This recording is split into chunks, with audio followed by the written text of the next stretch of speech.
Okay, Assalamualaikum dan salam sejahtera. So, hari ini saya nak berkongsi sedikit tentang Wion's Displacement Law dan juga Stephen Boltzmann Law. Okay, so Wion's Displacement Law ni atau nama ringkas dia Wion's Law ini, ia menerangkan tentang blackbody radiation curve lah. So, blackbody radiation curve ini untuk suhu yang berbeza, dia punya peak dia adalah pada wavelength yang berbeza. Yang mana the entire shift of the spectrum blackbody radiation towards shorter wavelength as temperature increase. Maksud dia, the spectrum radiation tu dia akan shift ke shorter wavelength apabila suhu dia meningkat. So sebagai contoh, saya conteng sedikit kat sini. Okey. Okey, let's say ini ialah intensity I. So, ini ialah wavelength, lambda lah. So, minidet ke sana longer wavelength lah. So, to the left, shorter wavelength. So, untuk suhu yang rendah, untuk suhu yang rendah dia akan hasilkan peak yang rendah dan juga dia menghala ke longer wavelength. Untuk suhu yang tinggi, blackbody curve dia akan lebih ke shorter wavelength dan lebih tinggi. So ini maksud dalam Wion's Law lah. So Wion's Law ni dia derive this one daripada Planck's Law lah. So lepas derive itu, so dia dapati bahawa untuk dapatkan peak ini dia kena di I over di lambda equal to 0 lah. So dari situ dah kita akan dapat dia punya constant ini. So dia dapati lambda peak ini dia merujuk kepada lambda dekat sini lah. Lambda yang dekat sini. Lambda yang apabila maksimum intensity itu berlaku. Okey, so ini lambda max ataupun lambda peak. Okey, max or peak lah. So, di mana-mana tak kisah. Kali dengan suhu curve ini, so akan dapat satu nilai pemalar. Okey, so pemalar ini kita panggil dia Wion's displacement constant lah. Ini nilai dia. Okey, dalam unit millikelvin. Okey. So this law ini quite powerful in astronomy. Sebab apa? Sebab kita boleh anggarkan suhu bintang, permukaan bintang itu berdasarkan wavelength yang berlaku ketiga maksimum intensity lah. Okey. Okey, kat sini kita boleh tengok lah. Okey. Contoh dia. Ini adalah let's say ni blue star punya curve. Okey, dia lebih tinggi peak dia dan dia shifted to the shorter wavelength. Okey, so kalau ini pula matahari kita dah lebih kurang. Okey, 5270. So dia agak kekuningan sedikit. Okey, dan lebih rendah intensity dia. Untuk bintang yang merah, so dia lebih rendah intensity dia dan dia punya peak dia pun semakin ke longer wavelength. Okey. So ini contoh pengiraan dia. Let's say kita punya matahari kita ni, okey, maksimum intensity tu berlaku, maksimum intensity dekat sini, so berlaku pada wavelength 500 nanometer, okey. So dianya berlaku pada, masuk dia sini, sini sampai kat sini kita dapati, kita baca ke bawah ni 500 nanometer. Okey. So berapakah surface temperature of the sun? So kita gunalah persamaan tadi. Yang mana lambda P kali T sama dengan B. Okey, lambda pun kita tahu. Kat sini kita tahu lambda dia 500 nano. B pun kita tahu. So kita dapat cari suhu dia. So very simple dia punya formula dia. Okey. So, sekarang kita tengok pula Stephen Boltzmann Law lah. Okay. So, untuk Stephen Boltzmann Law ni, dia pun derive daripada Max Planck punya equation lah. Okay. So, black body radiative curve ni basically dia tidak boleh diterangkan secara matematik. Untuk tempoh masa yang agak lama sehinggalah Max Planck diintroduce discrete energy level. So, then dia pun derive lah. So, dia derive the equation for distribution of spectral intensity berdasarkan discrete energy level. Dan ini adalah persamaan spectral intensity dalam function of the wavelength. So, dia dapat ini persamaan dia. So, persamaan ini bila kita plot, kita akan dapat hasilkan black body radiation curve tersebut. So, sebelum-sebelum ni tak dapat. So, Planck's law diintroduce discrete energy level sehinggalah dia dapat persamaan ini. Okey. So intensity ini bermaksud ialah radiant power. Okey, of the black body black body lah. Okey, yang dipancarkan per unit area. Okey, ataupun kadang-kadang kita panggil surface power intensity lah. Okey, maksud dia intensity ni maksud dia power radiated per unit area. Okey. Okey. So kalau intensity ni, spektrum intensity ni kita plot versus wavelength. Okey, kita akan dapati, okey, so radius under the curve ni, okey, area under the curve ini ialah power per unit area. Okey, power per unit area. So untuk suhu yang lebih tinggi, ini suhu yang lebih tinggi. So untuk range wavelength yang sama, kita akan dapati luas permukaan bawah graf dia lebih tinggi. Itu bermaksud power per unit area dia lebih tinggi untuk suhu yang lebih tinggi lah. So basically yang luar bawah graf ini ia adalah total power per unit area. Okey. So total unit power area. So kita tahu satu bahawa wavelength dengan frekuensi mempunyai hubungan yang jelas, iaitu untuk bagi propagation of electromagnetic. So kita akan dapati C sama dengan F lambda. Okey. So oleh itu spectral distribution of intensity juga boleh dijangkakan dalam bentuk frekuensi lah. Which is ini adalah dalam bentuk frekuensi. Okey, dalam bentuk frekuensi. So kita sudah bagi tahu tadi. Okey, so radiated intensity result from the area under the spectrum intensity distribution. Okey. So kita tahu radiated intensity ataupun total power radiation, total radiated power itu adalah luas bawah graf. Okey. So Planck's law must therefore integrated over the entire wavelength range of frequency range. So dua-dua boleh.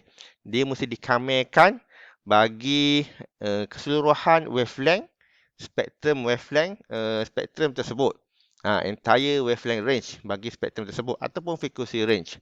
So untuk lebih mudah, so integration ini kita boleh menggunakan persamaan distribution, spectral intensity distribution dalam fungsi frekuensi. Okey, which is ini. Okey, so kita kamerkan dia terhadap frekuensi lah. Okey, so kita masukkan persamaan ini. So kita asingkan pemala dia. So dapatlah persamaan ini. So persamaan inilah yang kita nak kamerkan. Okey, so nilai ini, okey, yang tadi tu, okey, untuk mudahkan kameran, nilai dalam ini kita gantikan dengan X. So kita akan dapat inilah. So kita bezakan di X over di F. So kita akan dapat ini. So kita ganti dalam persamaan ini semula. So kita akan asingkan, susun semula dan asingkan persamaan ini. So akan dapat satu pemala di sini. Okey, dan juga X dengan DX kat sini. Okey, so ini kita kamerkan dia. Okey, yang ini kita kamerkan dia. Tapi kameran ini tidak boleh diselesaikan secara konvensional lah. So kita perlu merujuk mathematic formula collection. Okey, yang mana ia akan hasilkan pi kuasa 4 per 15. Intensity of the blackbody radiation kita pun boleh nyatakan seperti berikut. Okey, so kita akan dapati susun semula equation ini. So kita akan dapati ini adalah satu nilai pemala. So nilai pemala ini diberikan oleh didapati oleh Stephen Boltzmann lah. So Stephen Boltzmann punya idea ini. So dia yang buat kerja ini. So pemala ini dinamakan dengan nama dia lah, Stephen Boltzmann constant. Okey, so didapati intensity itu adalah Stephen Boltzmann constant kali dengan suhu kuasa 4 lah. Okey. So, Stephen Boltzmann constant ni nilai dia 5670 kali 10 kuasa negatif 8 watt per meter square Kelvin kuasa 4. So, dia bukan Boltzmann constant. Boltzmann constant lain nilai dia. So, ini nilai Stephen Boltzmann constant. Okey, so daripada persamaan ini, hubungan ini kita dapati, okey. So, kita dapati total power radiated, okey. Solely depend on the temperature, which is proportional to the force power of the temperature. Okay, so this statement, okay, we call a Stephen Boltzmann law. Okay. So, daripada Stephen Boltzmann law ni, kita akan dapati intensity ialah total power radiated per surface area. Surface area. For this case, so luminosity ataupun total radiated power, kita susun rearrange di equation, so kita akan dapati P sama dengan intensity kali dengan area, which is this one is Boltzmann constant T kuasa 4, which is ini ialah luas permukaan sfera, bukan luas permukaan bulatan. Kalau bulatan pi r square. So untuk objek bintang itu dia sfera, jadi 4 pi r square. So T ini dalam unit Kelvin, radius ini dalam unit meter, dan P ini dalam unit watt. Okay, so kita tengok contoh dia. Okay, so let's say is luminosity, maksud dia dalam kes ini luminosity. So luminosity ni juga merujuk total radiated power lah. Okay, 3.839 kali 10 kuasa 26 watt. Ini L ini merujuk kepada luminosity, ataupun kadang-kadang kita tak payah guna L. Kadang-kadang kita guna P lah, power radiated tu. Okay, P pun boleh. Okay, so simbol bulat macam ni merujuk pada matahari lah. So basically dalam astronomi ini simbol ini merujuk kepada matahari. So which is radius of the sun is, ini pun matahari 6.955508 kali 10 kuasa 8 meter. So kita boleh estimate temperature of the sun from the Stefan-Boltzmann law, which is kita susun balik tadi persamaan tadi. So persamaan ini kita susun balik. So kita nak tahu suhu dia berapa. So kita susunlah balik. T sama dengan P over T kuasa 4. 4 pi R kuasa 2 lah. Okay. So ini punca kuasa 4. Okay. So kita dapat inilah P per inilah, ataupun kuasa 1/4. Okay, so kita akan substitute the value. So kita akan dapat 5777 Kelvin lah. So calculate the intensity. Okay, radial flux ni intensity lah, senang sikit. Kita guna intensity. Okay, intensity at the solar surface. Okay, so which is ini I. I at surface. Okay, which is Boltzmann constant kali T kuasa 4. So kita just substitute. So kita akan dapati ini nilai dia. 6.316 kali 10 kuasa 7 watt per meter square. So untuk kalau di bumi, berapakah intensity yang intensity of sunlight yang sampai dekat permukaan atmosfer bumi. Kalau jarak dia ialah 1.469 kali 10 kuasa 11 meter. Kamu kiralah sendiri. Intensity dia. Macam mana nak dapat? Okay. So, selepas itu kita boleh guna Wien's law untuk tahu apa ni wavelength.